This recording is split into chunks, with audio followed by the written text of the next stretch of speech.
é o recomeço. Então, celebramos hoje a memória de Santa Isabel da Hungria, que viveu ali em torno do ano 1200, um pouco mais, e ela foi dada em casamento muito jovem, né? Muito jovem mesmo, e teve 3 filhos e ficou viúva também jovem, né? Neste tempo se vivia pouco, né? A vida dela toda vai ser 24 anos, né? Isso é admirável. No entanto, é santa e fez muitas coisas, né? Ela então, depois de ficar viúva, não é? Vai para a Ordem Terceira Franciscana e funda um hospital, onde ela vai pessoalmente cuidar dos doentes, né? Então, com apenas 24 anos, foi mãe, foi esposa e foi religiosa, né? Apenas 24 anos. Então, veja que não é tanto o tempo que se tem sobre a terra, mas o quanto podemos fazer de bem, né? O quanto aproveitamos o tempo para a eternidade, né? E a liturgia de hoje começa a leitura do livro dos Macabeus, né? Que é um livro importantíssimo. Está no grupo dos livros deuterocanônicos, né? É o livro onde vai estar a afirmação do purgatório, a afirmação já no Antigo Testamento da ressurreição, né? E também de martírios, né? Como Eleazar, vamos ler amanhã, e também daqueles 7 filhos daquela senhora que não aceita que eles se submetam às ordens do rei, né? Nós ouvimos aqui a leitura como o povo judeu começa a se submeter a tudo aquilo que é contrário à tradição, né? Tinha a circuncisão, que mais tarde São Paulo vai dizer que isso não fazia mais diferença, né? Mas neste tempo estão tirando a circuncisão porque querem se igualar aos outros povos, não querem ser o povo marcado por Deus, né? Constroem lá um ginásio, né? Para as celebrações ao modelo dos pagãos, queimam incenso pelas portas. Qual é o problema disso, né? O problema é que o incenso, em toda a tradição religiosa, ele devia ser queimado a Deus, né? Então era reservado no templo. Até hoje a gente conserva isso, né? Você vê, o incenso é usado na liturgia sempre para honrar a presença de Deus. Incensa o altar, que é o lugar do sacrifício. Incensa muitas vezes na festa de um santo, a figura de um santo, para incensar a presença de Deus na vida daquele santo.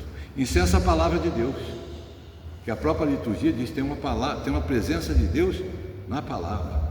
Incensa o sacerdote, porque o sacerdote, enquanto ministro, tem uma presença de Deus. E incensa o povo, que também tem a presença de Deus quando se reúne para a liturgia. Não é o povo no Maracanã ou no Carnaval, não, aí não tem nada, né? Mas na liturgia, o povo que se reúne traz consigo uma presença de Deus. Então, veja que tudo isso estava sendo jogado fora, não é?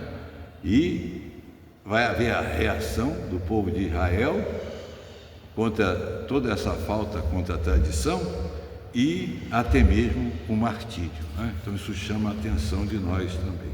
Isso está até hoje por aí, não é? Quando não se quer valorizar as coisas da liturgia, né?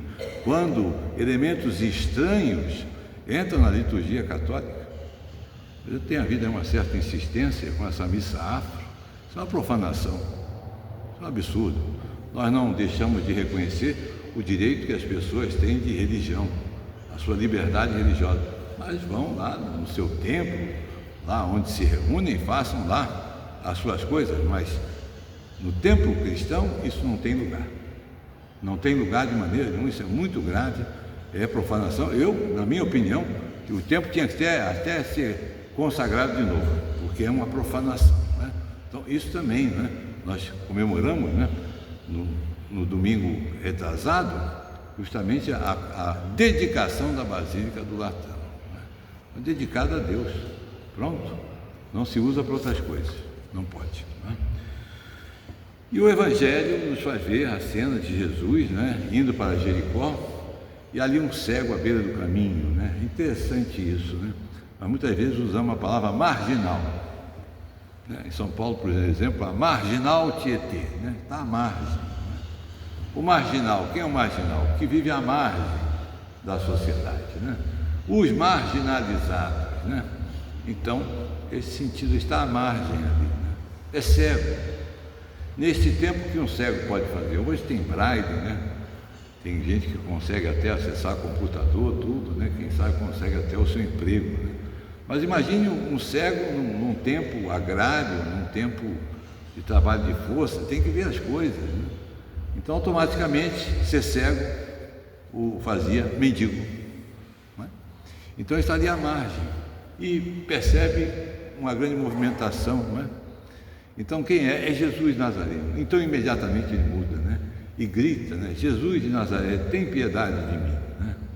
Eu guardei isso na cabeça, porque uma vez numa procissão de Corpus Christi, o Eugênio estava muito bem, então eu ia no carro, aquele carro que é levado o sacramento, né? Aquela carruagem, e Dom Eugênio é muito sistemático para fazer as suas coisas, o homilia preparou toda, mas uma senhora, quando passava o Santíssimo Sacramento, ela gritou isso: Senhor Jesus, tem de piedade de mim.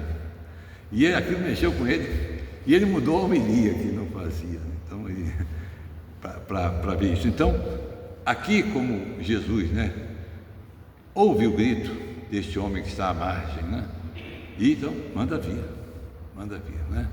É uma atitude interessante, né? Nós hoje, então, estamos vivendo um tempo tão difícil, né? A gente não pode sair na rua, tem sempre alguém à margem pedindo, está dentro do carro, tem alguém pedindo, né? Passa na porta da casa de biscoito, compra aqui um biscoito. É um negócio, né? Até para poder atender todo mundo está difícil, né? Mas ali é um dos encontros com Jesus, né? Com aquele que sofre, né? Com aquele que não tem mais a quem pedir, né? Eu não sei se nós temos condição de resolver tudo isso, né? Mas, enfim, o Senhor disse que estava ali também, né? Sofrendo junto com aquele sofredor, não é? Então Jesus o recebe. O que queres que faça por ti? Que eu enxergue novamente, quer dizer, a pessoa que tinha perdido a visão. E Jesus, então, a tua fé te salvou, enxerga. E ele fica curado, né? Imaginem a libertação que não é para uma pessoa assim, não é? Você agora abre os olhos e abre a perspectiva de uma vida muito melhor, né? Isto sim é verdadeira libertação, né? No sentido próprio da palavra, né? Então nós também devemos ser agentes deste bem e comunicarmos o bem, né?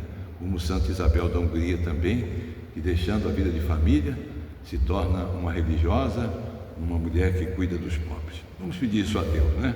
Nós também possamos olhar para aqueles que sofrem e fazermos o nosso melhor. Seja louvado o nosso Senhor Jesus.